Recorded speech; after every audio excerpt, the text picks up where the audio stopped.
know that there's a crew in town. The head hillbillies are making their rounds. Small town whispers loud and clear. The sheriff shot the judge in his chambers chair. Sheriff got a secret he won't keep. Judge shot dead in his disbelief. A lot of people have some stories to tell. Dog passed away, get the sound of a shotgun shell. All the secrets spill on down. Voices loud in this old town. From the courthouse to the ground, rumors fly and they can't be bound. Neighbors hide behind their blinds, whisper tales of troubled minds. Skeletons covering the mountainside, a treacherous reality in the pines. Winter reveals the hidden lies. Moonlight couldn't mask their cries. Shadows caught in sunlit skies. There's no cover, no disguise. All the secrets spill on down. Voices loud in this old town. From the courthouse to the ground, rumors fly and they can't be bound.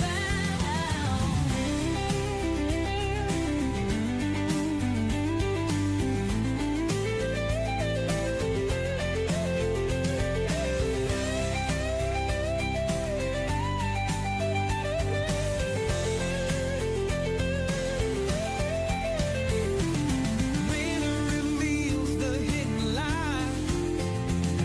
Moonlight could mask their cries. Shadows caught in sunlit skies. There's no cover, no disguise. All the secrets spill on down. Voices loud in this old town. From the courthouse to the ground, rumors fly and they can't be bound.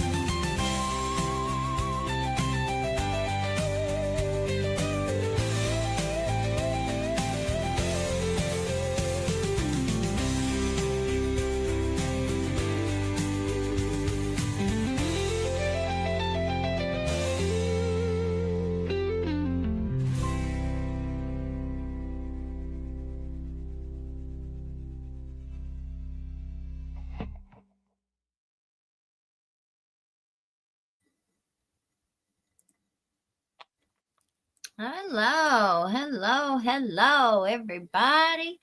Welcome to the channel. If you've not been here yet, well, we're sure glad that you're here. And we're glad that you finally made it. This is Hillbilly Crime. And my name is Elizabeth. And this is my mommy, Sweet Tater. Hi there, Sweet Tater. Hello, everybody. How you doing today? You look awful pretty. I'm doing great. Good. Mommy's been losing weight and I found it. All right. So, if you have been following along with our shows, you pretty much know what the title of this, or you'll know what this show's going to be on. So we found a ton of newly released documents and stuff from the civil lawsuit. And Lashauna Frazier is one of the little girls who works down at the sheriff's department. Now, she is the one who has been there the longest. I don't know if she was hired in from the one that was before Danny Webb, or if Danny Webb hired her. I'm not sure. But anytime you have an election, a local election like that, for any of those offices, sheriff's department, the PVA office, the judge executive's office, any of those, anytime someone new is coming into office, they have the right to bring on their own people, their own employees, their own workers. So they don't, if you were working there underneath somebody else and somebody else got elected and was coming in, you don't necessarily get to keep your job. So you'll either be let go or they'll keep you on. And very rarely, especially around here, does that happen because of one of the problems, nepotism. People end up hiring their family members. We see that in this case and every other case around here. Everybody's related. And I have a whole bunch of corrections and additions to make to the other thing that we looked at about the money and the nonprofits. So something that I found out very interesting, I assumed that Heal, the project under Van Breeding and all of them down in Whitesburg, I assumed that was a nonprofit. Well, when we looked it up, that's not a nonprofit. That's a for-profit company. From what we've been able to dig up, which the IRS stuff, it looks like it's a for-profit company, like ARC, which is just shocking to me. I've never seen, or at least I don't think I ever realized a for-profit company getting all these donations and asking the cities for their opioid settlement money and all that stuff. I just assumed that that was a nonprofit, but it's not, from what we've gathered, unless I'm wrong, and I don't think I'm wrong. But anyway, so that was a little correction that I wanted to make on that one. Now, this deposition that we're going to look at, this is Lashauna's deposition. And one of the reasons why I think, and this is just my opinion, but why I think she's had such great job security is because she's the only one that knows how to run that office. She runs all the administration stuff, all the paperwork. She does, like, she ran that place from what I've ever been able to see. And so if someone new is coming in, getting elected and coming in, they don't know how to run a sheriff's department. They don't know where the paperwork's at, what they're supposed to do. I mean, because you don't have to have any qualifications to be elected. You don't have to have any kind of training. All you have to do is get the most votes. All right. Well, good morning, everybody. We've already got people in here, a whole bunch. We've got the best live chat in YouTube. So join us. Dave H., thank you, honey. Elizabeth and Tater are very creative and they write music well. Keep up the good work. We didn't write nothing. One of our hillbillies wrote that song. And I'm not going to say who she is because she didn't say to. So one of our hillbillies wrote that song. All the credit goes to her. So we've got some very, very talented hillbillies out here. All right, so let's go read it. I started to read it some last night. And so I've already kind of got it through the spots where we don't want to show the boring stuff that just kind of starts. All right, so let me see if I can zoom in on it some for us. All right, there we go. This one is nowhere near as long as the others. It's only 45 pages, where all the others were like 150. So this won't take as long. And he's asking her, or she, now remember, the people who are in this deposition, at the very front of it, it says that the lawyers are there, and the woman who's asking the questions in this deposition is Ned Pillersdorf's co-counsel.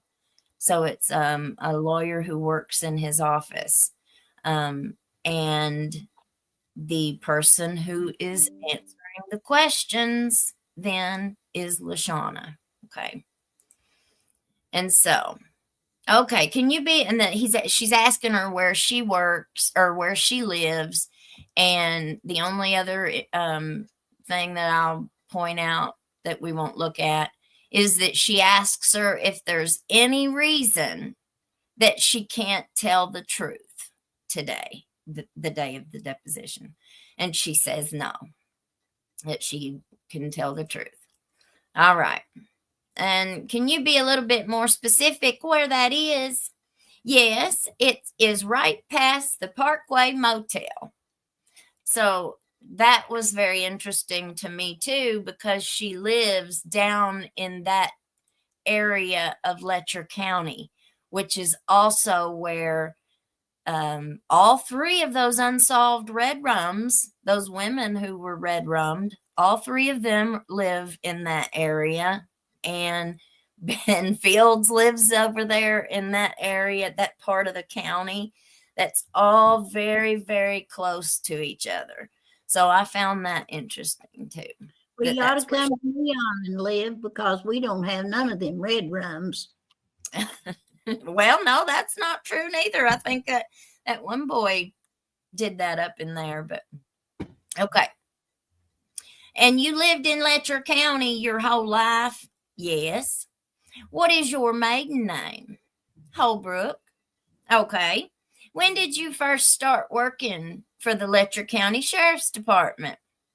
I started in March of 2003. So see, she's been there a long time. She's been there almost 25 years. So she knows all the secrets. There's no way she don't. So are you the most senior? And by that, I mean the longest serving employee of the Letcher County Sheriff's Office to date? Yes, ma'am. Would that have also been true back in 2021 and 2022, other than Mickey? If you can recall, when did Mickey Stines start working for the Letcher County Sheriff's Department? He was here before I. Okay. And as I recall, he started as a deputy and he was working as a CSO. That's a court security officer.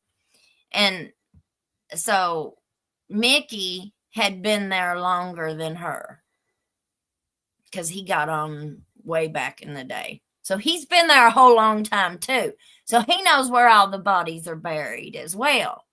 You think that has a little something to do with this paranoid behavior that he had? Because I think it does. I think he knows. Also was eligible for retirement probably after 20 years. Yeah, yeah. And he said that he was done. You know, he was done. He didn't have no hard feelings about it. Like he was ready to retire. And go fishing. And go fishing. Go to his lake house. When I started, yes, he was a CSO, court security officer. And also doing home incarceration during that time period. Yes. Sort of walk me through from 2003 to present. Sort of what your job titles have been. I have seen your name with a few different designations. I am the financial officer. I take care of our office. I'm also a court security officer. And those are pretty much the hats that I wear the entire time. When did you become court security officer? When I started. And are you still court security officer today? Yes, ma'am. Okay. And I saw that you are a lieutenant. Yes, I was a lieutenant and I retired. And then I just came back and we just didn't carry the title. So, okay.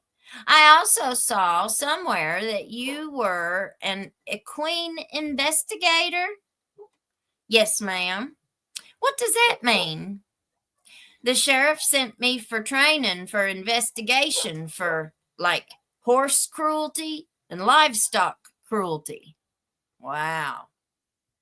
Okay. I have also seen you listed as office manager. Uh-huh. Is that an accurate designation? Yeah. Have you been financial officer and office manager during Sheriff Stines' tenure as sheriff? Yes, ma'am. So in 2022, at least, I will say 2021 and 2022 would have been working in uniform or in plain clothes. I would have been working in jeans and a sweatshirt. Okay, explain to me sort of what your job duties are, and I will be specific to 2020 to 2022. What were your sort of just general job duties with the sheriff's department? I ran our office and make that everybody's payroll get done. Out month reports are done. I guess it means our month reports are done. Any kind of paperwork, but I also file report court securities. So where they transport females that needed to do, I would do transport. If someone needed to turn themselves in, they would turn themselves in at the office. I have served papers. Okay. Did you have any responsibilities as far as onboarding or training new deputies? No, ma'am. What about hiring and firing deputies? Other than doing their paperwork, other than decision wise, no, ma'am. Is that because hiring and firing would be the responsibility of the sheriff? Yes, ma'am. And what about onboarding and training deputies? Is that the sheriff's responsibility, or whose responsibility is that? Whoever the sheriff assigns. Do you know who would have been responsible for onboarding and training deputies back in 2018 and 2019? Like, be more specific. Are you asking person-wise, or are you asking like the Department of Criminal Justice like? I guess person-wise, if you know. Okay. They ride with someone until they are adequately trained to where the sheriff felt like they were, could be on their own. Okay, so the sheriff would make a decision about who a new deputy would ride with. And when they satisfied him enough that they were ready to ride on their own, yes. Thank you. Christine Bowling. I have seen her name. Is she also an administrator, or was she also an office type person as well during this 2020 to 2022 time period? Yes, she is a clerk. Tell me how her job duties are similar or different from yours. She handles like the dispatch and entering civil papers and logging on and keeping up with the paperwork, take taxes, assist me when I need assistance. Eastern Kentucky Corrections Solutions. Are you familiar with that company? Is that who does house arrest? I don't know the name. So you've been there 25 years and you don't even know the company name. Okay. That was the company who did home incarceration, house arrest, back in 2020 into 2022. Okay. Have you had an interaction with a woman named Patty Stockham? No, ma'am. I think that you said earlier that you did remember Mickey Stines working as a home incarceration officer, correct? Yes, ma'am. Back during that time period before he became sheriff, do you recall about there being any complaints about Mickey and how that he did home incarcerations? No, ma'am. Any complaints about him related to his other work related to the Letcher County Sheriff's Department? No, ma'am. What were the sheriffs? Would that have been Sheriff Webb that he worked under? Yes, Danny Webb. Okay. And I guess, were you working with the sheriff's department prior to Danny Webb becoming sheriff? No, ma'am. So you got hired under Danny Webb, correct? Yes. Do you recall when Ben Fields was hired as a deputy? He was hired for court security, but he was hired by the Letcher County Sheriff's Department to work as a CSO. Yes, ma'am. Were you involved in training Ben Fields at all? No, ma'am. Were you involved in terminating Ben Fields? Other than doing his paperwork, that is it. I saw when I was just looking through some documents, and there should be some there on your desk there. That looks like you were a notary. Yes, ma'am. It looks like you notarized that Ben Fields received a copy of the policy manual. Beyond being a notary, did you have any involvement in distributing the Letcher County Sheriff's Department policies? As far as maybe printing the books and creating the books, sure, I put the binders together. Anything beyond what you just described? No, ma'am. When you were working under Sheriff Webb, did you also have responsibilities over office administration and paperwork? Yes, ma'am. Do you recall there being a policy back when Danny Webb was sheriff related to outside employment with the sheriff's department? Yes, ma'am. Okay. Do you recall there being any applications or any other documentations submitted by Eastern Kentucky Corrections Solutions related to home incarceration? No, ma'am. And I assume Sheriff Webb also knew that Mickey Stines was working as a home incarceration officer for EKCS, correct? Yes. Okay. But you don't recall there being any paperwork related to that employment of any approvals by the Sheriff's Department from then Mickey Deputy Stines to do home incarceration? He would have to talk to Sheriff Webb, and Sheriff Webb would have to agree. Yes, as far as paperwork done. Do you recall witnessing any of those conversations between Sheriff Webb and Mickey Stines about approving his home incarceration work? No, ma'am. Do you recall how Ben Fields became home incarceration officer after Mickey Stines? He was the district bailiff, the same as Mickey. So I guess Mickey just gave it over to him. I wasn't privy to any of that. Okay, that is what I'm wanting to know. If you ever talked to Mickey Stines about Ben Fields and his home incarceration work? No, ma'am. Okay. Do you recall there being any paperwork at the Sheriff's Department related to Ben Fields' work as a home incarceration officer with EKCS? No. No, ma'am.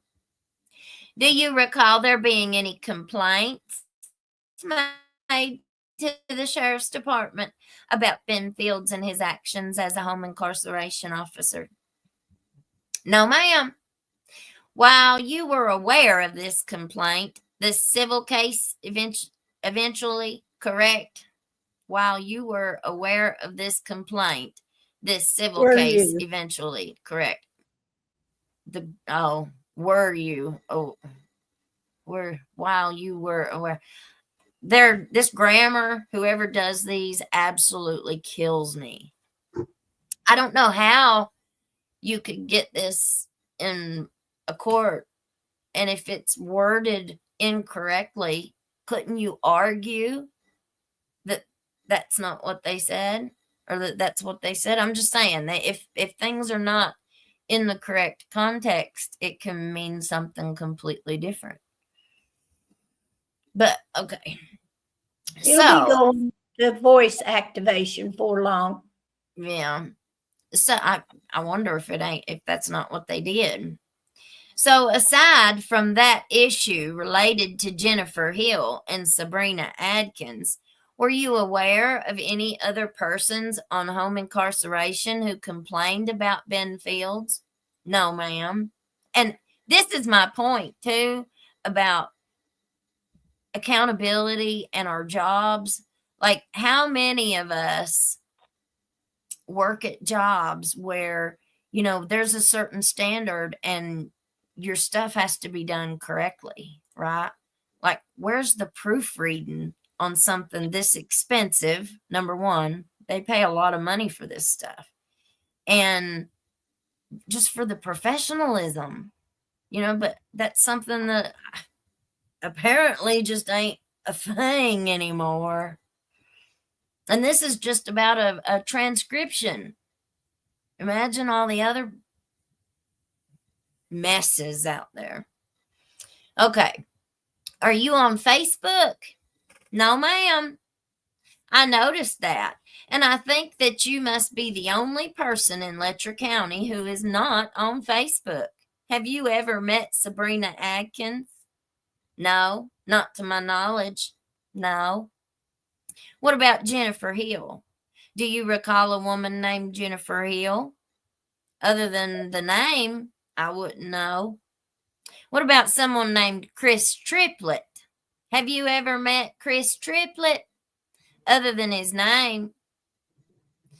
Okay, in 2021, I don't even know how that answers that question. Anyway, if someone was to come to the Letcher County Sheriff's Office and spoken to a woman in plain clothes, would that have had to have been you or Christine Boland? Yes, it would. How does that answer the question? Is she asked, is it you or her? Yes, You said it could be either one. No.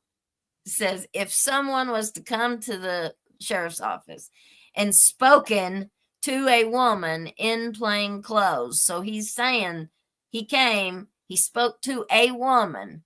Would that have had to have been you or Christine? Oh, okay. I got it. My bad, y'all. My bad.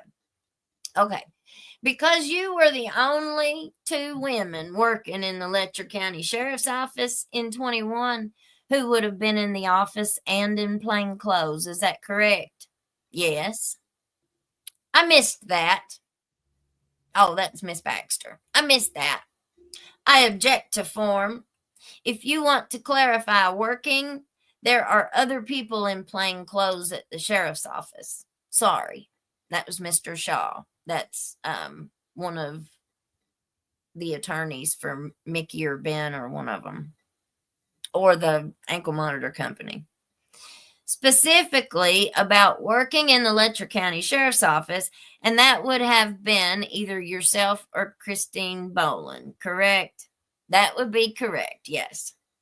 And if someone were to complain about a deputy sheriff back in 21 and make some allegation about some improper conduct, what would be the sheriff's office's process from documenting such a complaint and investigating such a complaint?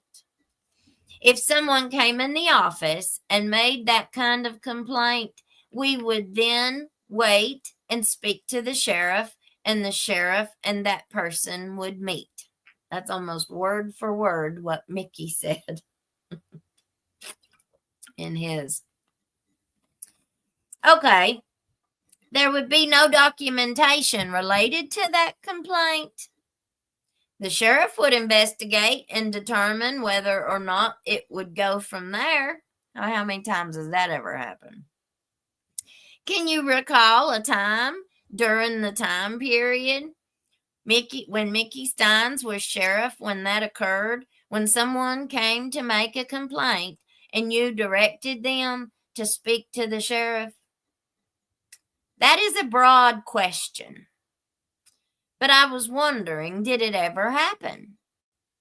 I'm sure it's happened. We have had people come and complain, and we asked them to wait and talk to the sheriff. So that is a broad question to answer. So, depending on how long the sheriff was going to be gone, Do you expect these people to sit and wait for hours upon hours? This is a really, really bad system, and it's why they set them up this way. It's absolutely why they set them up this way. All right. So that way, it just makes it's a funnel to the drain. Yeah, but it makes it difficult for people to complain.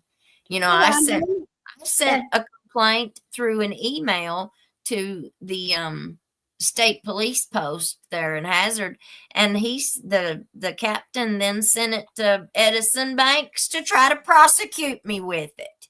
I mean, they don't care. They don't want the complaints.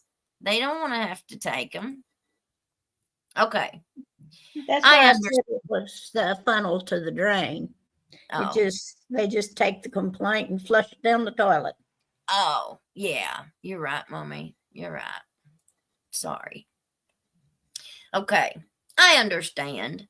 So you are saying that has happened? Has anyone ever complained about Ben Fields that you can recall? No, ma'am.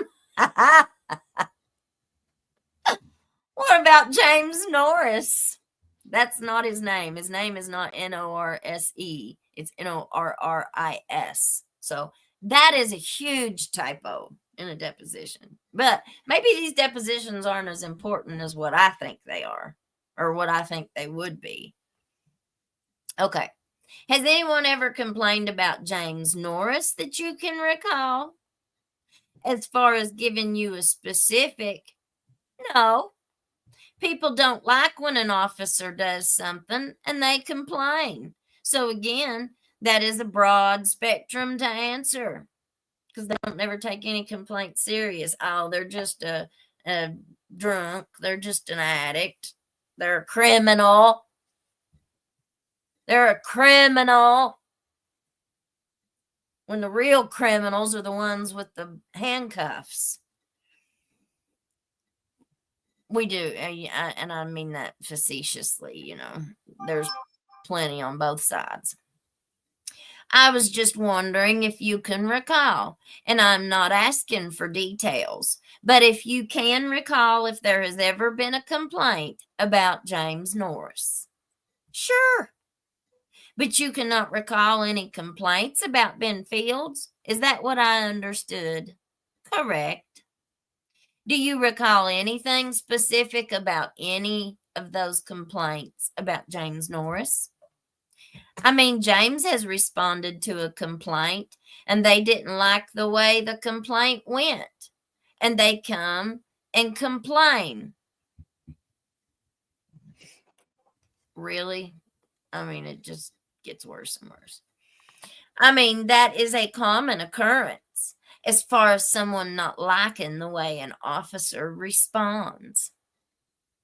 In those circumstances, you would refer those persons to speak to the sheriff. We would ask them to sit and wait for the sheriff. If they don't want to sit, then we would take their name and number and have the sheriff call them. And it is your testimony that you don't recall any complaints being made by someone, Chris Triplett. No, ma'am. Back in 2020 and 21, do you recall hearing any rumors about Ben Fields messing around with any women on home incarceration? I was not aware of any information regarding that until that we received the phone call from the journalist. Okay.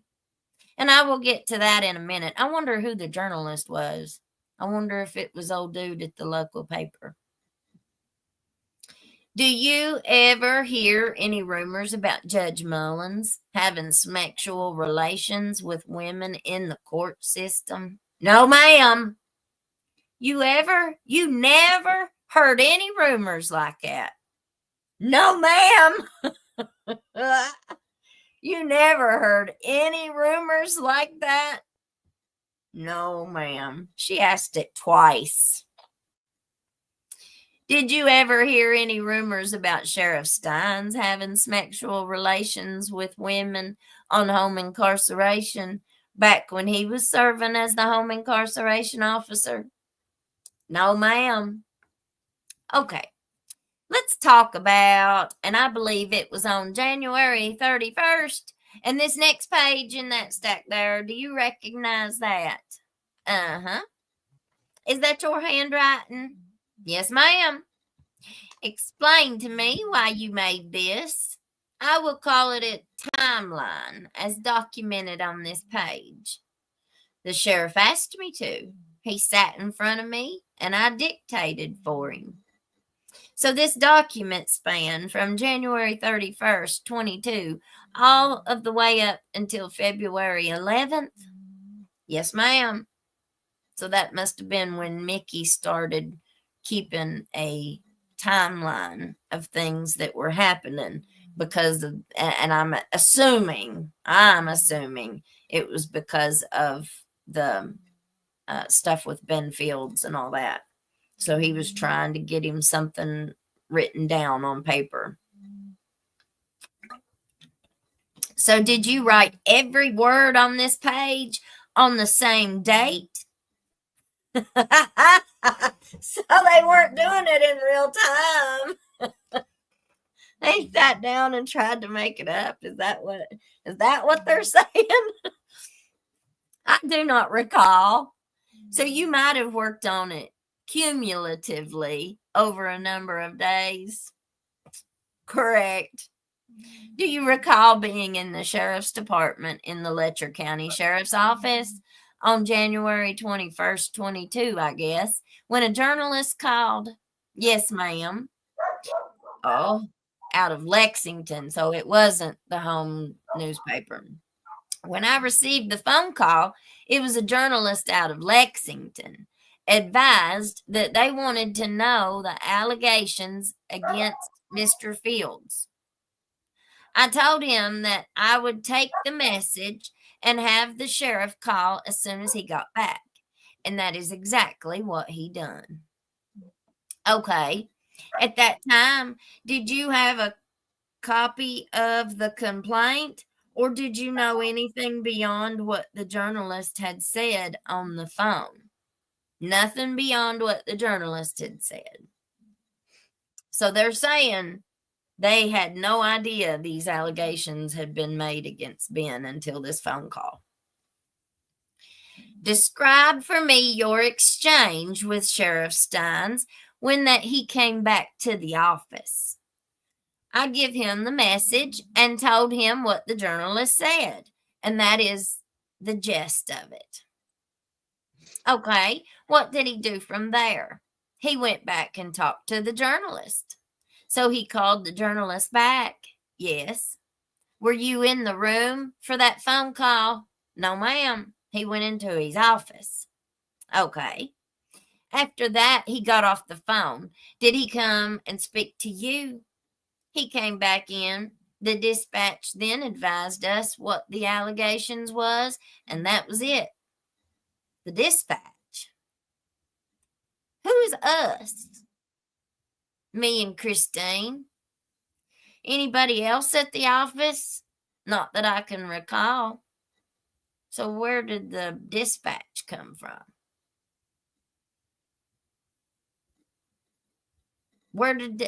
See, I just missed that. Where did the dispatch come from, Mom? Was you listening?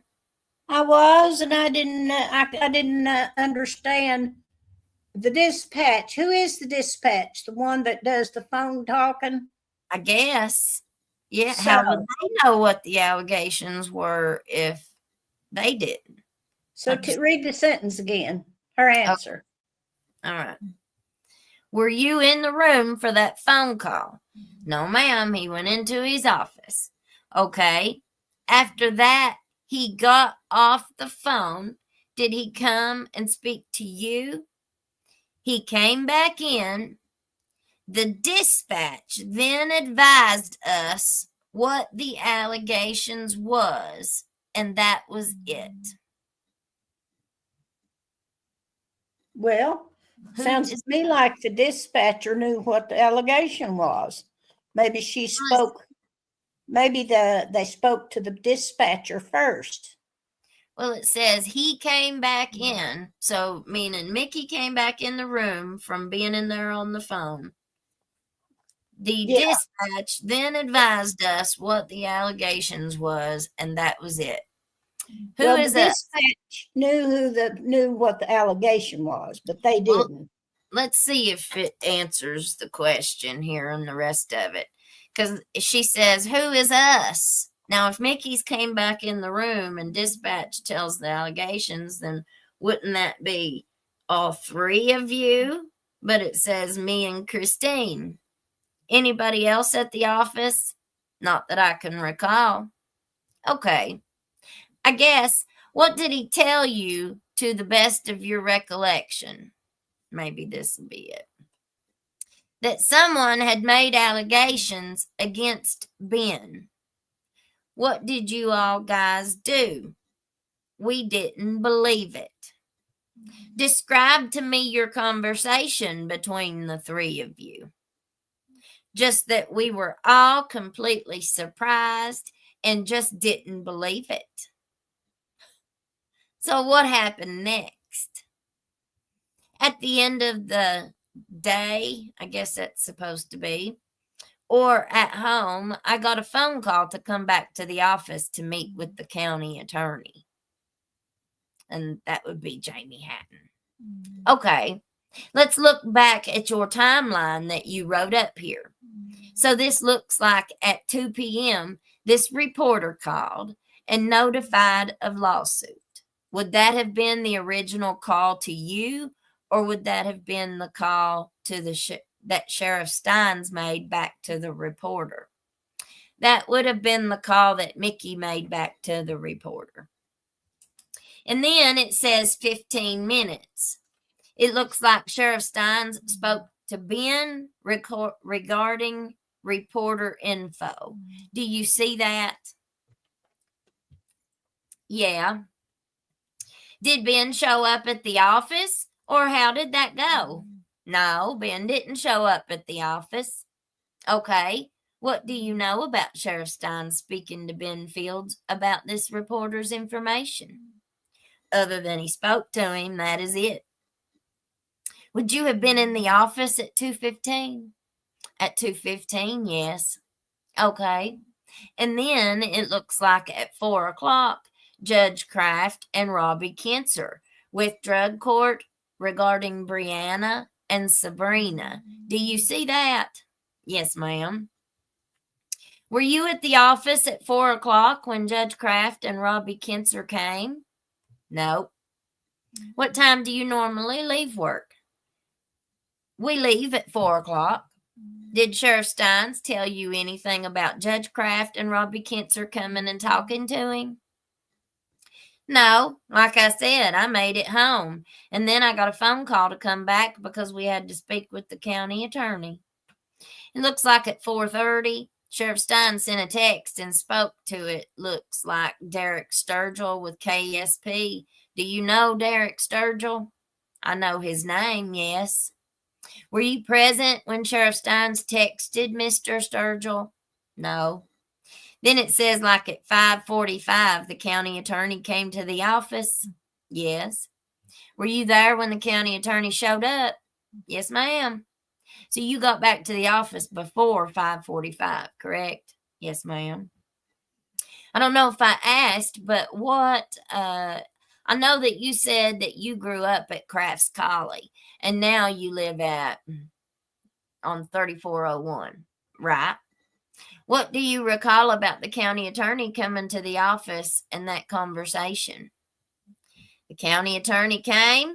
Mickey asked how we were supposed to proceed, how we were to proceed. County attorney advised us to do the memorandum, which I think is actually in your paperwork, about saying that he is hereby suspended without pay. Okay. Did Sheriff Steins tell you or the county attorney about what Ben Fields had told him, or what his response had been? No, ma'am. Not in my presence, anyway. Okay. Well, what else do you recall having occurred in your presence? The county attorney advised what to do. I went and typed up the paperwork and brought the paperwork to him. So, do you see there, 625, Brianna Cornett came to the office? Yes. Do you know Brianna Cornett? I know the name. Were you there when she came to the office? I was here, yes. Okay, how did she get to the office? Or how did she know to come to the office? I don't know. Did she come with anyone else? Not that I can recall. So was the county attorney still there when Brianna showed up? Not that I can recall. So it was yourself, Sheriff Stines, and Brianna Cornett who were there that evening. To the best of my recollection, yes. What did Brianna tell you, or what was that meeting like? She didn't tell me anything. Did you hear her tell Sheriff Stines something in your presence? No, ma'am. In my office, they sat at my desk, but my desk is open to dispatch. They did stay in my vision so that he was not left alone with her. But as far as privy to the conversation, I was not privy to the conversation. So, and remember, Brianna is one that accused Ben of doing stuff. And she's not represented by Ned Pillersdorf. Ned only represented Jennifer Hill and Sabrina. And I'm sorry for the dogs. My neighbor's out there acting weird again. They go crazy. Okay. You saw her mouth move, but you didn't hear anything come out of her mouth. Correct. Did Sheriff Stines share with you any of the messages or documents that he received from Judge Kraft and Robbie Kentzer? No, ma'am. You observed Brianna Cornett, at least. What was her... How would you describe her? How did she seem emotion-wise during your conversation, during her conversation with Stines? I mean, she seemed okay. Why do you say that? I mean, she wasn't distraught or anything. They just had a general conversation, I assume. A general conversation. How long did that conversation last? I don't know. Sorry. So you know that she's coming in and that she's made these accusations. Brianna now, because that's what information came from Judge Kraft and Robbie Kentzer. And so then they did not want Mickey to be alone with her in a room by himself, because then she might accuse Mickey of doing something. And I'm assuming that was, the reasoning for that. But you'd think that you'd want to witness. You'd think that you'd want to record that conversation if you were doing any real investigation. I mean, but no, this just seems like trying to, I don't know. Was Brianna Cornett still there at 6:45 when Sheriff Stines met with Ben Fields? No, I was actually gone when he met with Ben Fields also. Okay.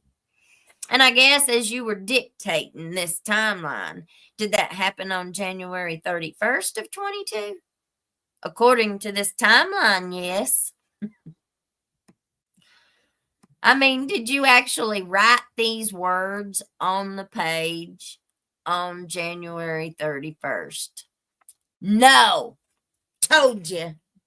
Do you recall when you made this list and timeline of what occurred on January 31st? Do I recall? No. Do I think it would be the next day? Yes. Okay. These are pretty precise times. So I'm just worrying. Did somebody document when Brianna came to the office, or do you have some way of knowing the minute that she walked through the door? What other resources would you have would you have used to try to create this timeline? I just wrote down what the sheriff told me to write down. Did he have his phone out? Was he looking about when he called Ben Fields? Was he using anything else when he was trying to figure out when these events occurred? Not that I can recall, so they made it up as they went along. Looks like the next day, a couple of days later, rather, on February 2nd, it looks like Bert Sloan made a report. Do you see that? Yeah. Were you there when Bert Sloan came and requested an investigation, or I guess requested the investigator come to the jail? I don't recall him coming over here, or if called, I don't know. It says requests whoever investigates to send to the jail regarding inmate and Brianna Cornett. Do you see that? Yes. Okay. Do you know who was investigating this issue on February 2nd? I don't. I'm sorry. I assume it would be the sheriff. Okay. Do you know if the sheriff ever went over and investigated, or I guess ever went over to the jail and got some more information about this unnamed inmate and Brianna Cornett? No, ma'am. Is Bert Sloan still the jailer in Letcher County? No, he is retired. When did he retire? He just retired. August, maybe? Okay. And then they just put his brother in, so. Don't hold me to that, but he just retired.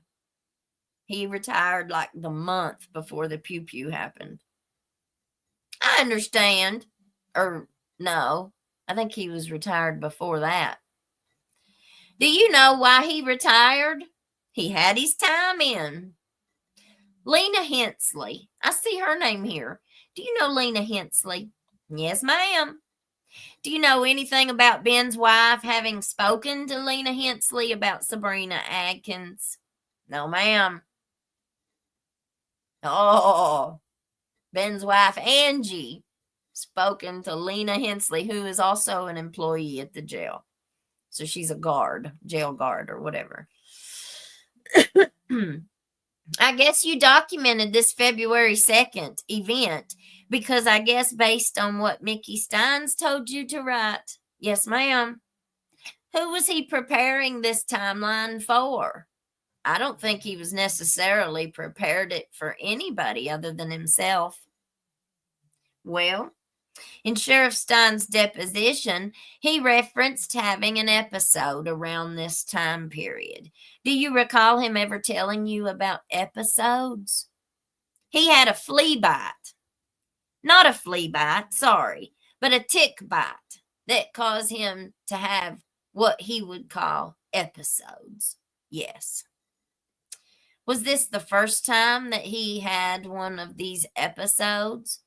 Or had he had episodes prior to this January 22 time period? No, he had had episodes before. How often did he have those episodes? I mean, they were just random, like once a month, once a week. I mean, until I guess he would tell us he wouldn't know that he is having one. So it all depended on how that he felt. Do you have any sense of what would bring on these episodes? No, ma'am. He didn't tell you that they were caused by stress. I'm sure that stress didn't help, but no. Do you remember him having an episode on January 31st and around this time period? No, ma'am. When he would have these episodes based on your observations, what was going on? He would get dizzy. He would get sweaty palms. His head would hurt. Sounds like you were aware of these episodes, But were other people, other co-workers at the sheriff's office, were they also aware that he was having this issue and having episodes? Yes, ma'am. So was there common knowledge amongst the sheriff's department? Yes, ma'am. Okay. Was it understanding that these episodes would also cause memory issues for him? Sure. So he told you when he had these episodes, he had more difficulty with memory and remembering things. Do I remember him saying those words? No. I mean, he wouldn't always remember things. No. Was that why that he was having you make this list? Because of those memory issues related to episodes or not? No. That way he would be able to put it in a file if he needed to go back and review it. Do you remember anything else happening between February 2nd and February 10th? Exactly like what? I'm sorry. There's nothing on the timeline. I'm just wondering if there was any other events that might have happened, as you recall, between February 2nd and February 10th that are not on this list. I know that he reached out to the AG's office for them to investigate, but other than that, did you ever talk to anybody at the AG's office about their investigation of Ben Fields? Hey, No, baby. I figured that was you. Oh, sorry. It's all right. Here, I'll mute you, Mommy.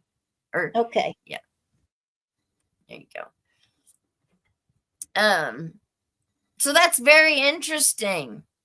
When the AG's office, so is she saying she never was interviewed or talked to by the investigator from the AG's office? That's my point. Who's investigating? Who gives out these titles for an investigator? Man, I want a title. I want to go be a private investigator. In his deposition, Sheriff Stines testified that he also talked to Edison Banks back on February 1st of 22. That was his recollection. Do you have any memory of Sheriff Stines speaking to Mr. Banks about this Ben Fields issue? No, ma'am. Did you yourself ever talk to Mr. Banks about Ben Fields and this issue? Nope. That's your own prosecutor. Yeah, because I don't believe it. I don't believe it. Did you yourself ever speak to Bert Sloan about these issues with Sabrina Adkins and Brianna Cornett? Not that I can recall. Nope. There's so much gossip and backstabbing and talking behind people's backs down there in Whitesburg. There's no way. There's no way that someone who worked there for 25 years had not heard the rumors, number one, when everybody else in the county has. There's just no way. I don't believe it. Sheriff Stines also testified that he spoke with Judge Mullins on February 1st of 22 about Ben Fields and these allegations. Were you aware of that? Come again? Were you present for any conversations between Sheriff Stines and Judge Mullins about Ben Fields? No, ma'am. Have you ever spoken to Judge Mullins about these allegations about Ben Fields? No, ma'am. Going back to this episode issue, these episodes that Sheriff Stines was having, did the frequency or severity of these episodes change over time to your knowledge between 22 and 24?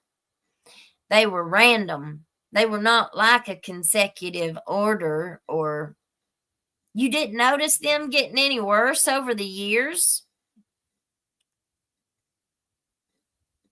No, ma'am. And you didn't notice them getting any better either over that period of time. No, ma'am. I believe there is also a department-wide. So all of the Letcher County Sheriff's Department folks, a meeting of those persons on February 2nd of 22. Would you have been part of that meeting? If it was the entire office, then yes. Do you remember a meeting where that Sheriff Stines called after these allegations were made against Penfields? I don't recall one, no.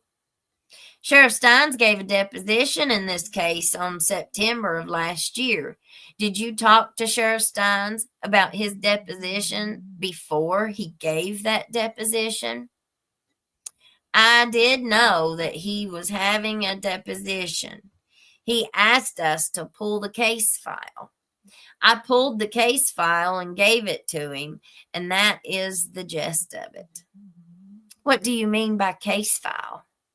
Like Ben's personal file, like his information, like everything bundled together.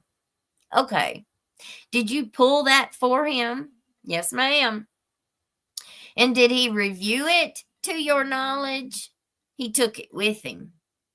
Any other conversation or information that you had with Sheriff Stines before he went for that deposition? No, ma'am. Do you recall talking to Sheriff Stines about Benfield's deposition that has occurred the week prior? I did know that Ben had his deposition, yes. Did Sheriff Stines tell you anything about it? No, ma'am. Did you know that Sheriff Stines participated via Zoom in that deposition? I did not know that he participated. Nope. And he was at some sort of sheriff's conference that week. Correct? Yes.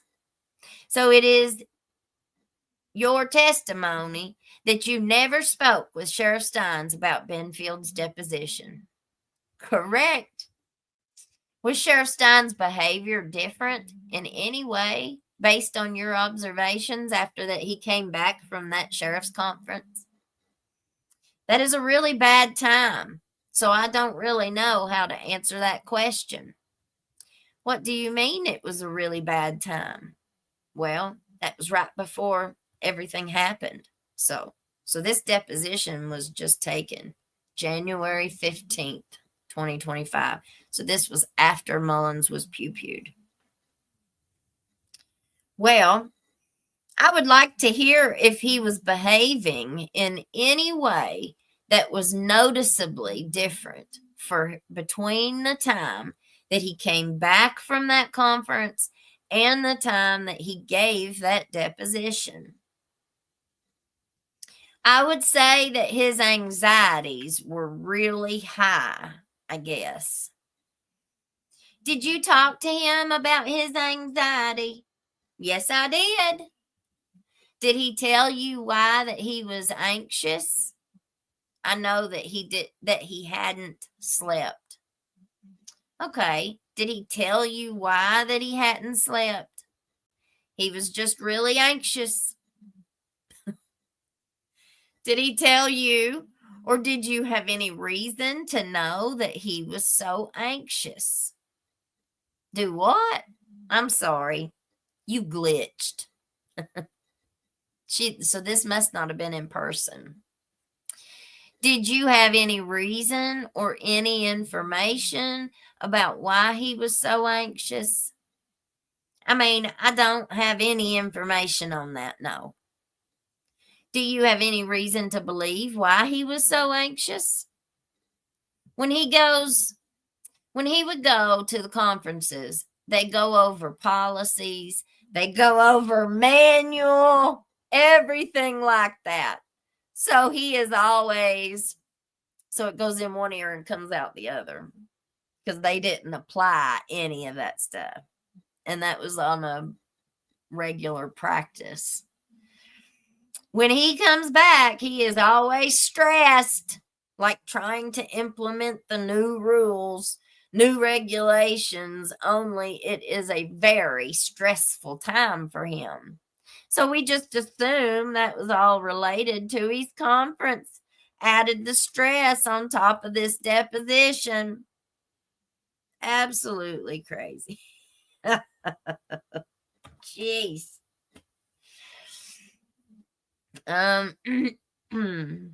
He advised us that he hadn't slept and he hadn't ate. When you say us, is that yourself and Miss Bowling? Yes, ma'am. Anybody else? No, ma'am. Did you speak to Sheriff Stines after his deposition on September 16th? Yes. What did he tell you about his deposition? He didn't tell me anything. He just told us that he was done and that he was headed back. What do you mean by headed back? Headed back to the office. And remember, old Dotson was there with him in person at the lawyer's office. So I'm anxious to see if we hear anything about that. So he touched base with you that evening right after the deposition? Yes. I wonder if they drove together, if they rode in the same vehicle. That would be a good question to have the answer to. What about on Tuesday or Wednesday? Did you speak with Sheriff Stines the days following the deposition? Yes, ma'am. Did he tell you anything about the deposition? No, ma'am. Did he say anything about having had an episode on Monday? No, ma'am. Any behavior from Sheriff Stines that unusual that Tuesday or Wednesday after he returned from the deposition? Yes, he was very paranoid and very, again, stressed. So that was Tuesday or Wednesday after he returned from the deposition. So it seems the way that these questions have kind of come out, he was stressed and stuff from the conference. But this answer here kind of sounds like he went further after the deposition. His behavior became much more paranoid after the deposition, which is right in line with what his lawyer is saying. Right in line with what Mickey's lawyer said about he was afraid that he was going to say the wrong thing. And then he said, or he already had said the wrong thing. And so we really, really need to go through that deposition, Mickey's, and kind of look and see, which we already did. And to me, it looks like where he tells that about Judge Kraft and Robbie Kinser coming over to his office. After he gives that answer with a little bit of detail and clarity, he immediately, right after that, has a break with Dotson, comes back, and every question after that is basically, I don't recall. I don't recall. I don't recall. Are you leaving, Mommy? Oh, let me unmute you. There you go. I got you I gotta unmuted. go do something, so I'll catch you later. All right. Bye, Mommy. Bye-bye. Thank you for inviting me. Yeah, we'll see you next time. All right. She gets bored with this stuff real fast. It's just not. It's not something that anybody is proud of from this area for sure. So any behavior from Sheriff Stines, yes, he was very paranoid and very, again, stressed. Somebody asked on here, who is Daniel Dotson? Okay, so just to catch everybody up, I really need to do a whiteboard and kind of give, but I don't know how to do a big enough whiteboard. I'll probably have to do it on my phone. And do it as a video, maybe. But so in the Letcher County Courthouse, you have a bunch of power players. Okay. You have Judge Mullins, who's the district court judge. You've got Judge Jimmy Kraft, who's the circuit court judge, who's upstairs, the felony judge. And let's see, who else we got? Jamie Hatton, county attorney. Matt Butler took over Edison Banks's job. And we had a couple defense attorneys in this area. You've only got a few. You don't have a lot to choose from here.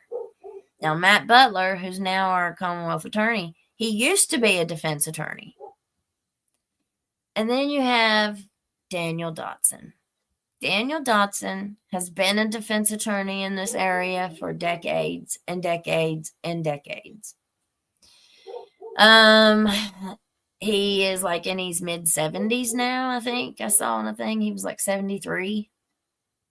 Slicks his hair back and thinks he's a ladies' man. Chases after the women like you just would not believe, allegedly. Thinks he is God's gift to this earth. Or at least that's how he acts. He's the highest priced one around here. And if you get charged with a really, really bad crime, well, that's who gets you 6 months. So, and depending on how deep your pockets are, is how much your case is going to cost. Something that they have, and it's not just with like one attorney. This is the whole court system failure. I mean, it's just a nightmare. So you get charged with something, and then they just draw it out and delay it and delay it and delay it and draw it out. And every time they do, that defense attorney needs more money. Oh, well, they've put it off. I need more money. I need more money. One of my fellow church members was drained. I mean, everything that they had worked for their entire life went to paying legal fees. And then a year and a half later, they dismiss all the charges. All of a sudden, all this evidence that they said they had, they didn't have a damn thing. Or he wouldn't have gotten completely dismissed like the judge's college buddy did. They actually had evidence on him. That's why they couldn't dismiss it. There, from what I've been able to find out through many of my sources, this case on that fella ain't the first time accusations have been made. This is just the first time they've ever stuck. But what sentence did he get? What punishment did he get? Had Matt Butler as his first attorney. And then when Matt got appointed, I reckon Dotson picked it up. So I'm sure they got paid very well to handle that case. And he's still 5 years probation on house arrest and work release, and works straight across the street from a high school as a SMEX offender. But friends in low places, y'all. Friends in high places. And it doesn't, I am really starting to look at all of this new information in a kind of a different light. Where was anybody supposed to go? Mullins was the golden boy. And he was the whole state's golden boy. He was the governor's golden boy. He was the AOC's golden boy.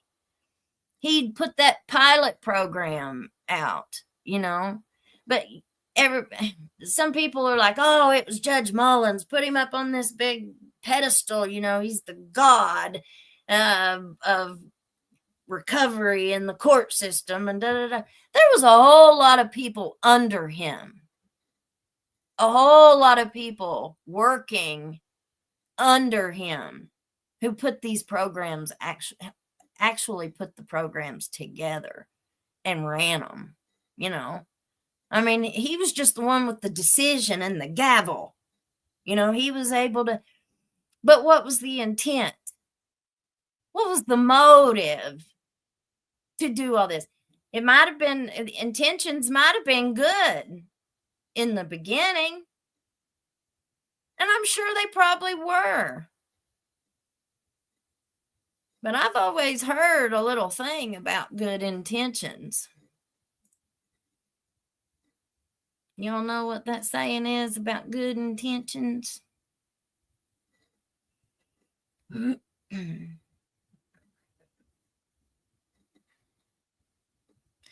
Yeah, it's just.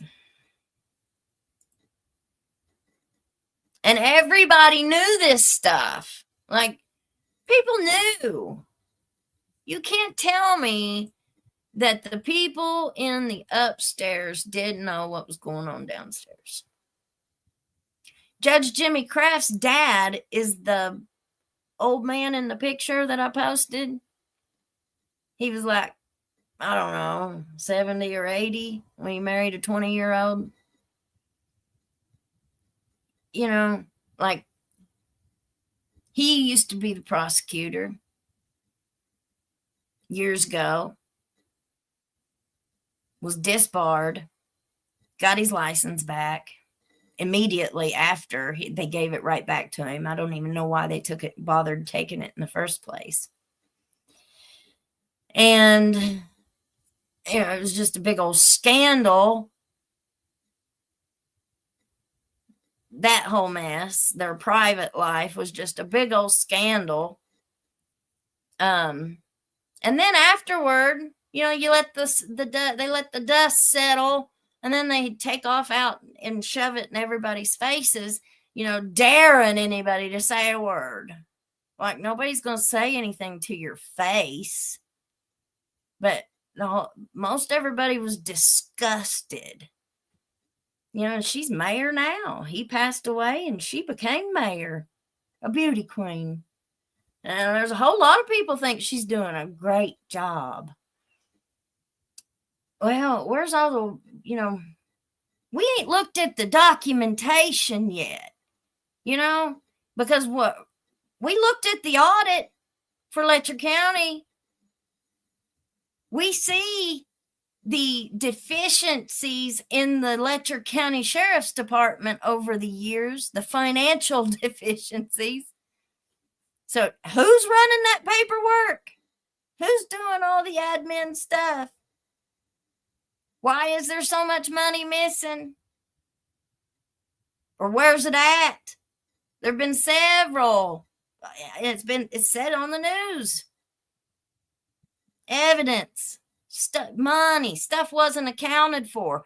Where's all that money? Rugs and pew-pews that they kept plastering all over Facebook every day.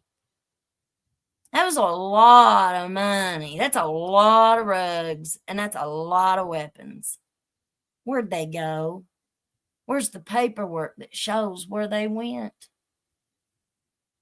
I'd really like to see it. Mr. Shaw, I am going to object to form. I don't know that she is qualified to make that relationship, but she can answer if she wants to. Let me go back and ask the question again.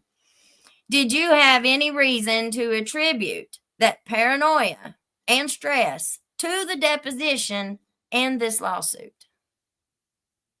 And then Mr. Shaw says, Ms. Baxter says, yeah, based on her observations and anything that was said. I think it was related to all stress. Were you aware of any other stressors in Sheriff Stines' life beyond the ones that you have already testified to? Him and his wife had discussed divorce. Wow. Okay. Anything beyond that? Nope. Were those discussions that he and his wife have had, were those in any way related to this lawsuit and his deposition on Monday, to your knowledge? Not to my knowledge. Object to form. Go ahead. Did you have any involvement whatsoever in the criminal investigation related to Ben Fields. I know that you said that you never spoke to the Attorney General, but any other involvement in that prosecution and in that investigation? No, ma'am. So Judge Kraft never came and asked you any questions? The drug court people who had heard the accusations, none of them ever came and talked to you and asked you anything? Sheriff Stines didn't ask you. Nobody investigated any of this, is what it sounds like to me. No questions were asked.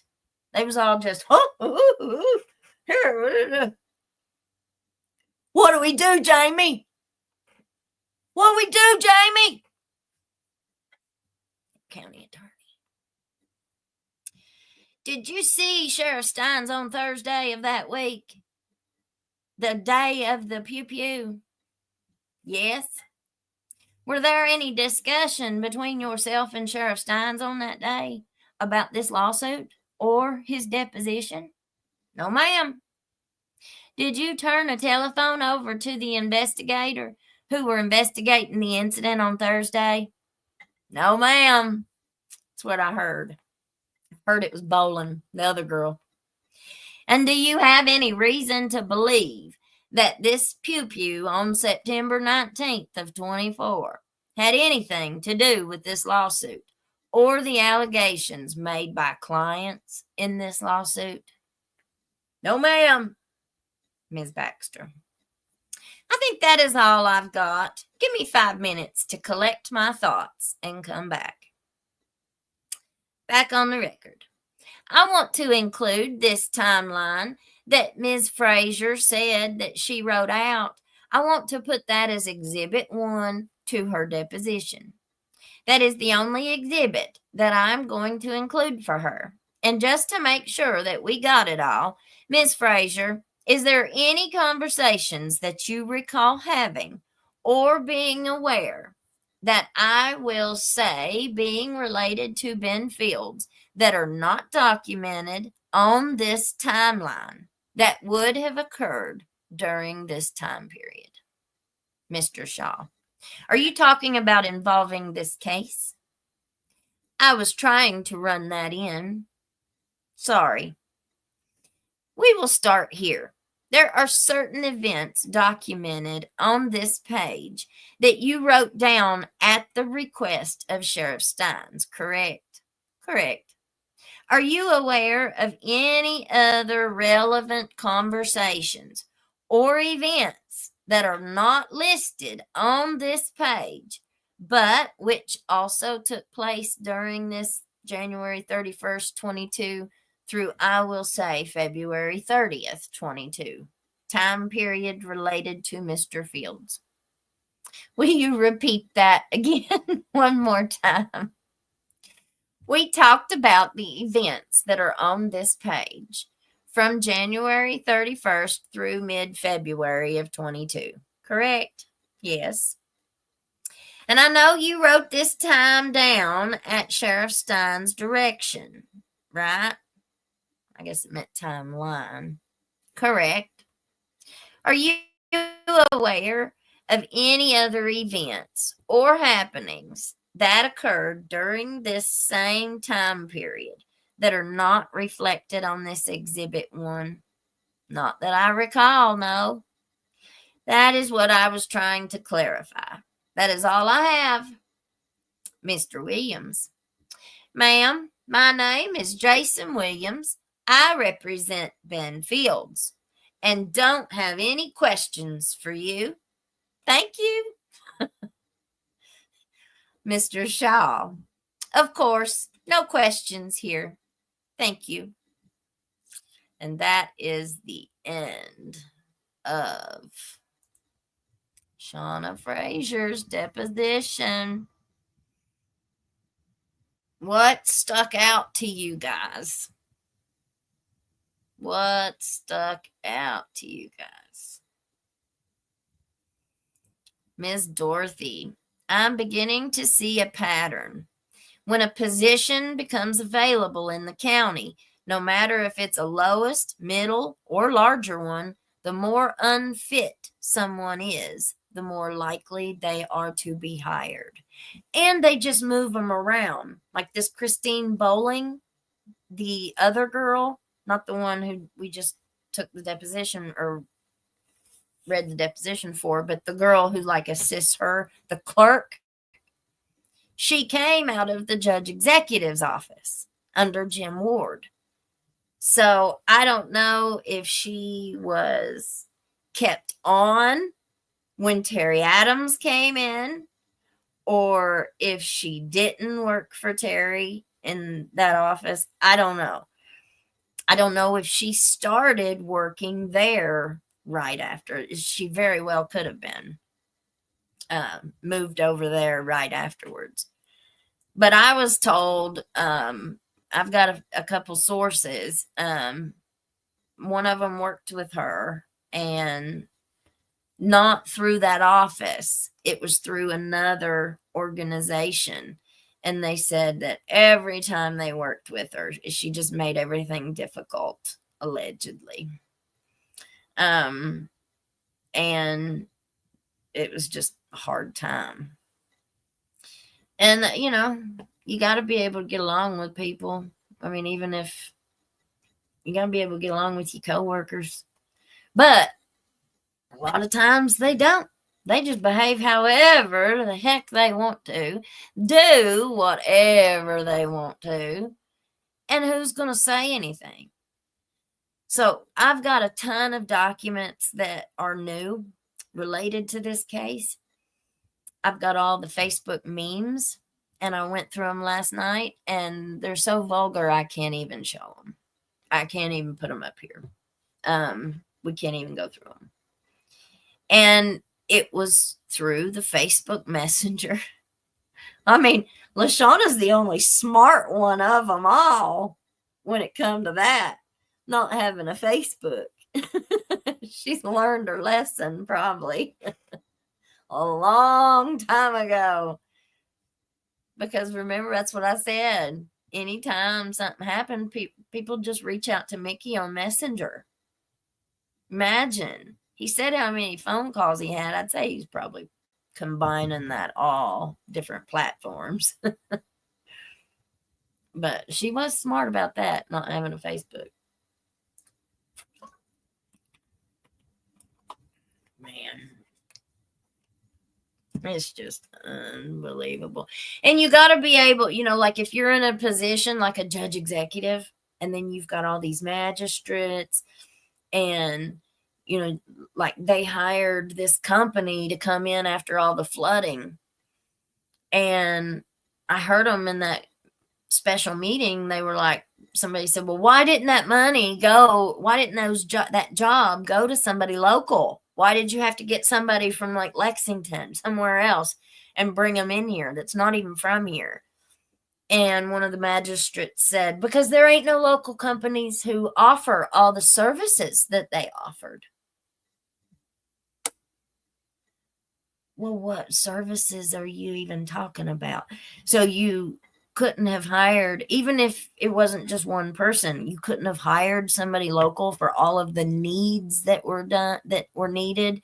Because now on the back side of all of that money that was donated, where's the receipts? Where's the documentation to show where all that money went that you paid these people? They were talking about how the county didn't have enough money. So these people I'm not sure exactly what they were talking about there, but they were saying that whoever it was, they go ahead and they spend their money, and then they get reimbursed somehow. Well, that is how a lot of grant stuff works. It's like matching. So if you have like a matching grant, you got to come up with $25,000, and then this other person, the donor, is going to give you $25,000. But it doesn't have to all be in cash. You can have in-kind donations. What is an in-kind donation? It's your time, or your services, or your equipment, or anything. So you could say, well, we're going to have so many garbage cleanups, and we're going to have 50 people come to this garbage cleanup, and every hour that these 50 people are there counts for so much. And so if you have a whole bunch of, donor people coming and volunteering and doing stuff, they get paid for that. So this person might be coming, volunteering their time, volunteering their money, volunteering their equipment, their services, whatever. Well, whoever's got that grant, all they have to do is write that down and keep track of all that. And that counts as part of their match on that grant. So that's what they were talking about on that meeting that we watched, when that lady got up and was saying, hey, if y'all volunteer, make sure you come tell us. So that way we can write it down. So that way we get our money. But you got to make sure that there's documentation showing where all that goes, what they did with that. And from what I've heard and from what I've seen at these meetings, and just being an observer, I haven't said a word. I've just sat back and observed, and I've watched the posts, the Facebook posts, and I've seen all the announcements, and not all of them, but it looks like they didn't have the evidence, the documentation. They didn't have anything to show. Like, they were really, really, really lacking on the 22 flood. And several people who worked with this bunch of people that came in here said that after so long they left, and then they couldn't never get a hold of anybody. Like, it was hard to get a hold of people when they were trying to, talk to them, communicate with them, whatever, get them to do stuff. But then as soon as this flood happened a few months ago, big flood of 25, up, here I am. I am back, superstar. Man, I'm telling you.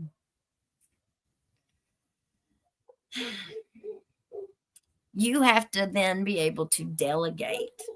Like, if you're a judge executive, you might have all the business experience in the world. Your business is thriving, got property everywhere, got plenty of money,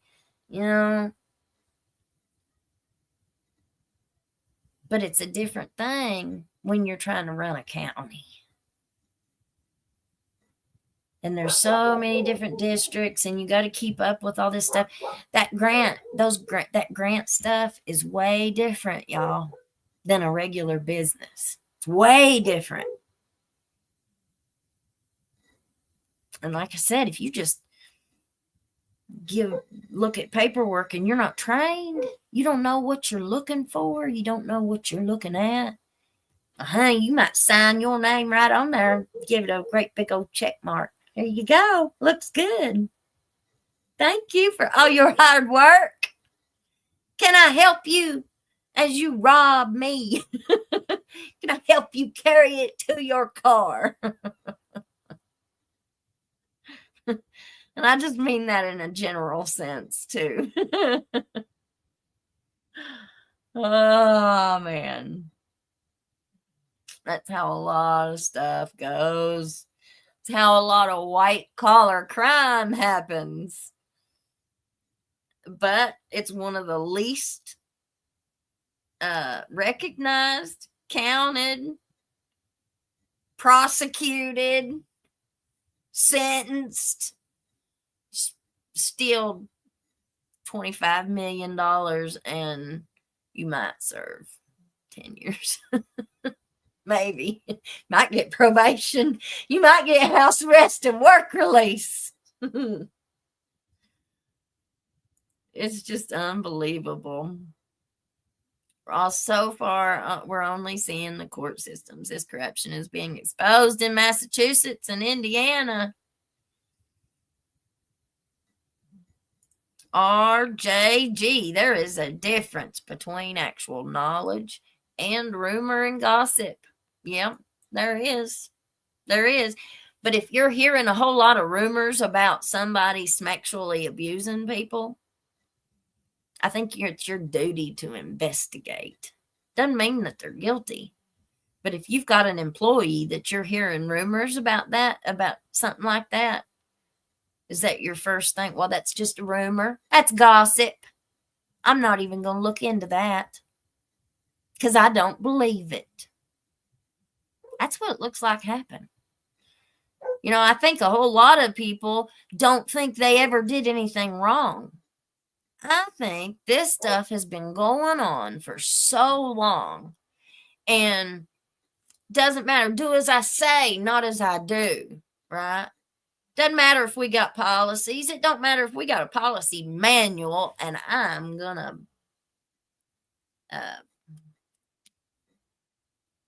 stamp it. Notary. Notarize. I was one too. But I'm going to stamp it and notarize it that you received yours. But they don't follow any of it. What about like the outside work? Well, honey, every cop in Letcher County was at the ball game a few weeks ago down at LCC. Whitesburg City, County, they were all down there. All of them. You know, and that's fine. That's perfectly fine. If you want to watch that ball game, every one of us wanted to watch that ball game. But you know what a whole lot of people had to do? They had to call off work. One lady came up to me and said, Elizabeth, don't get no pictures of me. Because I take pictures of all of them. Don't get no pictures of me. I had to tell my boss I had to take somebody to the doctor. I wasn't missing this ball game. That's what everybody else had to do. Or they had to work their schedule around to where they could go. But, nope, they needed 15 cops at the game. So were they all paid to be there? Who paid them? The high school? LCC high school? Pay that many cops for security? I don't think so. No way. No way they're going to spend that kind of money. Maybe way. I mean, prove me wrong. I'd love to know. And if they wanted to go to the game, then they should have taken off work and went to the ball game. But no, they were all down there in their big security vests and all that stuff, which, you know, that's fine. But I just wondered. That's what I'm saying. The money. The boy there were several of them. There wasn't just one. You had several cops who used to work in Harlan County at the Cumberland Police Department, Benham Police Department, Lynch Police Department. They'd come up to my neighbor who lived above me. Same one. Well, I'm not going to say who she was, but lived above me. Honey, they'd pull their cruisers right up to the curb of the apartment building, get out, leave their cruiser running, and they'd go upstairs and get them a big quickie while the cruiser's running downstairs. Come out fixing their gun belt and stuff as they walk down the steps. Several of them. It wasn't just one. Happened all the time. Her sister used to ride in the police car with some of them while he drove through downtown Cumberland. You couldn't see her head sitting next to him because you know what she was doing. Allegedly. This stuff has been going on a whole long time. And we've got other pieces of this. I'm going to go ahead and bring in this other one. Oh, look here. There's Janet Stumbo. That's Ned's wife. That's Ned Pillersdorf's wife. She was there at the deposition for Patty Stockham. I've got Patty's deposition too. And we're gonna go through hers, but we're not gonna go through hers today because it looks to me like hers is the longest of all of them. 218 pages for Miss Patty. Patty is the ankle monitor company owner. The one that I'm going to piggyback in here today is only 2 pages. This is affidavit. Well, I probably have to, let me stop sharing. And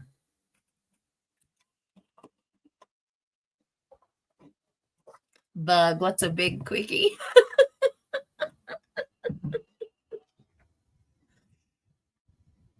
Use your imagination.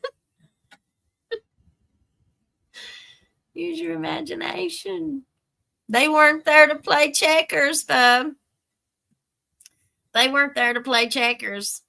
They were stopping and leaving their cruiser running and running up there to her apartment the same way that Ben Fields and his old lady was going in the bathroom at the courthouse. I mean, that's just disgusting. I would never use that bathroom ever again. Ever. I mean, there was so much slanging going on down there. I mean, that's just unbelievable. And then you look at this civil suit and who all's named in it. Why were there not more people named? Why haven't more people been named now? Like, it's still not through. Are they not allowed to add any more people to it? It looks to me like there was a whole lot that, and if you're going to put that standard to Mickey, I think that standard should also apply to the rest of them. That if they didn't know what was going on, they should have. If they didn't know, they should have. There's several people. I think the jailer, whoever the jailers were, that he admitted in his polygraph that he was drinking and sleeping with, having schmecks while on duty and employed at the jail. I mean, he's the one who put that in his polygraph. How's that not used? Oh, because polygraphs ain't used in court. Can't be used in court. Ain't that right? I'm no lawyer, remember, y'all. So I don't know a lot of this stuff. Some of it I do. I know enough to get myself in trouble. That's about it. Yeah. And I've had several emails recently about, you are not a nobody. Quit giving that lie life. And they're right. I'm not. What I mean, I need to communicate that better a little bit. What I mean when I say that is we can't take ourselves so seriously. And, we got to try to stay humble. It's a hard thing to do when you got a real big job or you sing at church and you do real good, or something, anything. And people are always patting you on the back. Man, you're just such a good dude. Oh, you did such a good job. And then, or you getting the golden boy, crowd, level. It's really easy to start thinking, I'm a big shot. I mean, I wanted to be a big shot. Don't get me wrong. I wanted to be so bad. I had ambition. I wanted to rise through the ranks. Well, and that which is all wonderful. We all need to have ambition and have drive and have goals and have dreams and shoot for the stars. I sure do all the time. But just because you might reach for the stars, you might not get there. Might have a whole lot of disappointments on the way. You ever heard that saying, the bigger you are, the harder they fall, or the bigger they are, the harder they fall? If you're so arrogant and your head gets so big that you can't fit through the front door with that big old head of yours, and a lot of times people in law enforcement, in the legal community, they think they're untouchable. The laws don't apply to them. The laws don't apply to them. They don't have to implement them policies. They just got to make sure you got the handbook.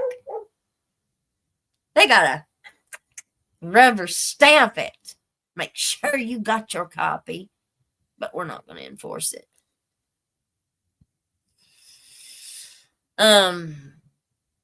And then you look at the messages, the Facebook memes.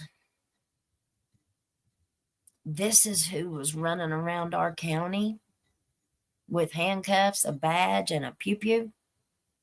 These childish, immature. And this was this was like all the time. And it wasn't just Mickey and Ben and Jason Eccles. There was more. James Norris. He's mentioned in there several times. He's the author of many of them. Messages between the group chat. And it's all men, which is fine. It's okay to have a little boys club. That's okay. I don't have no problem with that. I don't have no problem with joking around, teasing each other. I mean, I'm not a total prude, but there's a time and place for things.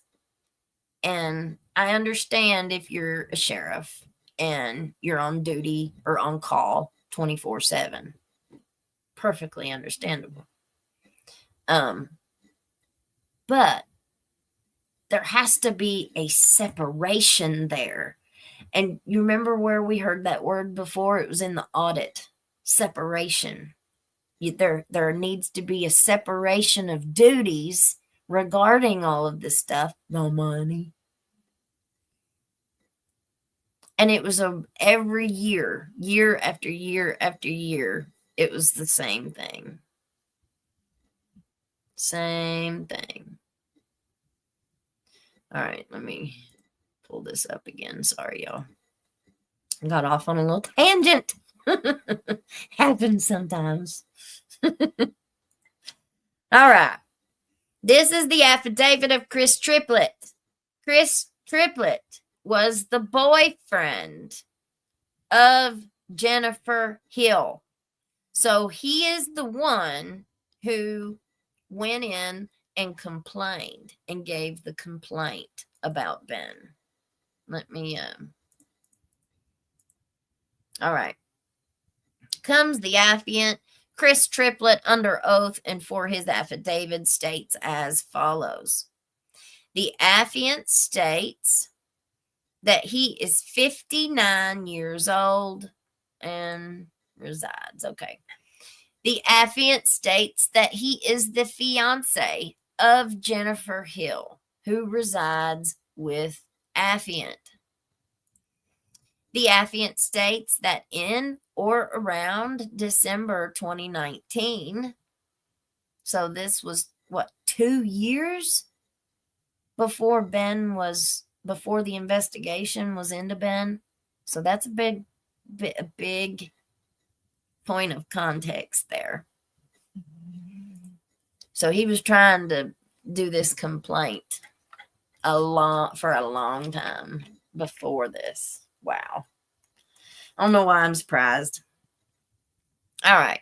He became aware that Ben Fields, a deputy with the Letcher County Sheriff's Department, was forcing Ms. Hill to provide sexual favors to Deputy Fields, who oversaw enforcement of Miss Hill's house arrest as part of her bond on pending criminal matters. Remember what I said, what they did to me about my case? They didn't have anything until they indicted me, and then they release you on bond for whatever conditions they put on there. You don't meet their conditions, you're going back to jail. And they can just delay and delay and delay and delay until you've been in there 6 months or longer. That's what happens to a lot of them. For what? For minor charges? So you're going to hold them hostage in a jail for minor charges when they should have been through the system a long time ago?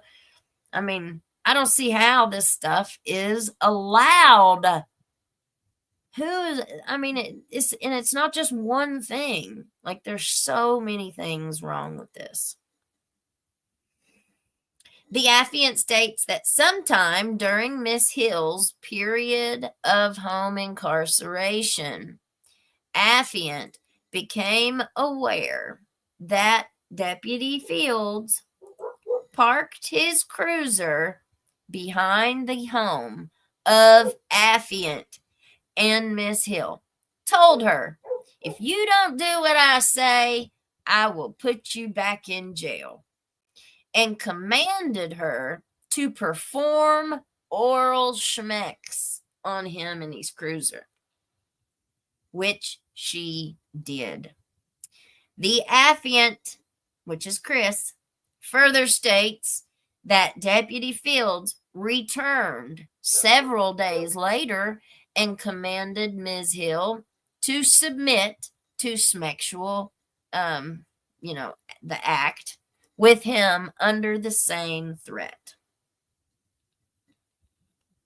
The affiant states that on or around December 15th, 2021, he reported the sexual abuse of Ms. Hill by Deputy Fields to the Letcher County Sheriff's Department by telephone and in person at the Sheriff's Department headquarters in downtown Whitesburg.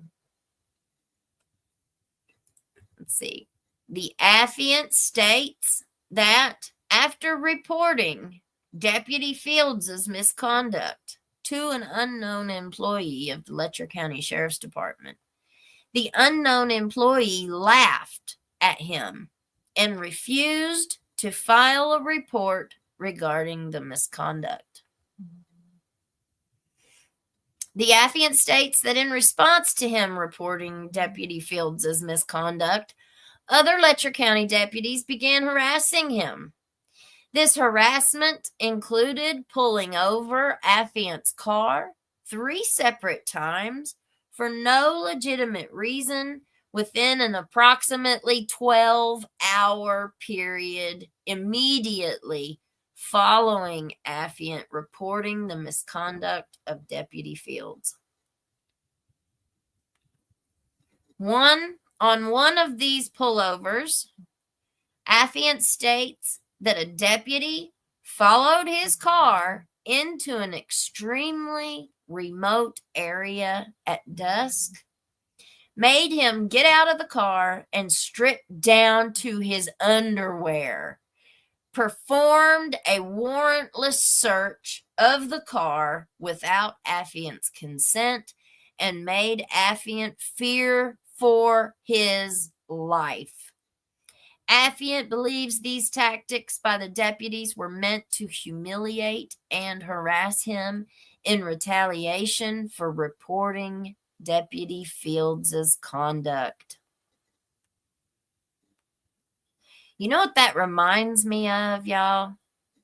It makes me think about the mom of, the 3 women who were red-rummed, whose cases are still unsolved.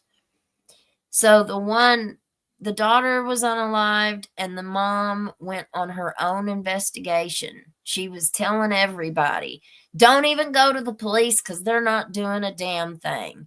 If you have any information, bring it to me. Like, she was dogged, like a dog with a bone, over trying to find out who had unalived her daughter. And then 6 months later, I think, 6 months after her daughter was unalived, she was unalived. And the way that they found her, and both of them were over in that same area where all these people lived, except for Mickey. Mickey lived up in McRoberts and Neon. Completely, he was more on this side of the county. Lashauna Frazier, and whose deposition we just read, and Ben Fields, and all of them, Angie Fields, all of them, they live down on that other end of the county. And what it said on that woman's in the paper about her red rum is it was 6 miles. It was just down the road 6 miles from where the oldest one was red rummed. And the way that they found her car looked like it had been pulled over. It was pulled off on the side of the road, like maybe it had been pulled over by a police car. And she still had groceries in her back seat. And they found her with it in the back of her head, in her head. It really makes me wonder, man. It really makes me wonder. The affiant states that he became aware of similar sexual allegations against Deputy Fields by another woman, Sabrina Adkins, through media publicity. The affiant states that neither he nor Jennifer Hill know Ms. Adkins and never heard of her before the publicity of Ms. Adkins's lawsuit. Further, the affiant saith not. And then he signed it, and it was notarized. And that's the end of his affidavit. So, I'm telling you, it's disgusting, you guys. And we've got a whole bunch more. I'm going to go on Gavin Fish tomorrow night. So we'll be with Gavin tomorrow. And remember, his software doesn't mix with mine. So as soon as we get done, I will share his into a post. I'll just share a link to his on the post. Or we could just watch it together, same way we do court TVs. But we've got so much to go through, guys. We can't, it's yesterday I spent reading, and I kept meaning to do a show, and I just couldn't get it pulled off. Tonight we have a ball game, and it's our first away. Well, the one with LCC was kind of away, but so, and I don't even know where it's at, but I'm going. And so we'll do another show this evening, but it won't be until after we get home from the ball game. Okay. We've got, let me see if I've got it up here, and we'll go ahead and look at it too. I've got a copy of the citation for Chris Triplett. So, one of these instances was they gave him a citation. I may not have pushed it over yet. Let me look at my email real quick.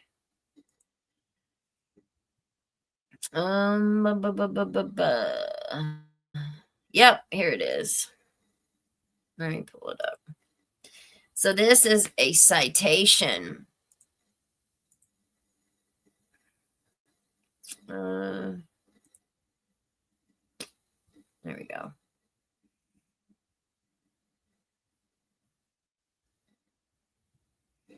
You see where I'm at here. Okay. Oops. All right, so it's a uniform citation. Letcher County Sheriff's Department was the agency. What's the date? Chris Triplett, home phone, unknown. Let's see. Whitesburg, Kentucky. What's it say? So they gave him a ticket and they said, what was the license plate not legible? So that was what they pulled him over for and gave him a ticket for. Let's see if it's got a day and time. Yeah, here it is. Arrest date 12/15/2021, 3:41 p.m. What did it say in the affidavit? Let me get back over there. There it is. What day did he say that he did that? December 15th. So there's a citation, a ticket that he was given, and it's got the date on there. December 15th. So it shows that's proof. I mean, how much more proof do you need? Not prepayable. He has to go to court. I wonder what happened when he went to court. I wonder if they threw it out, if Judge Mullins threw it, because it would have went right in front of Mullins. That's who that would have went in front of, is Mullins.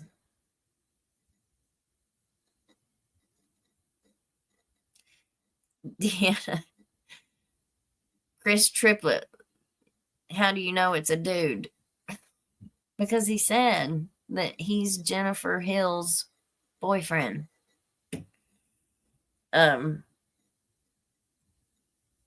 But okay.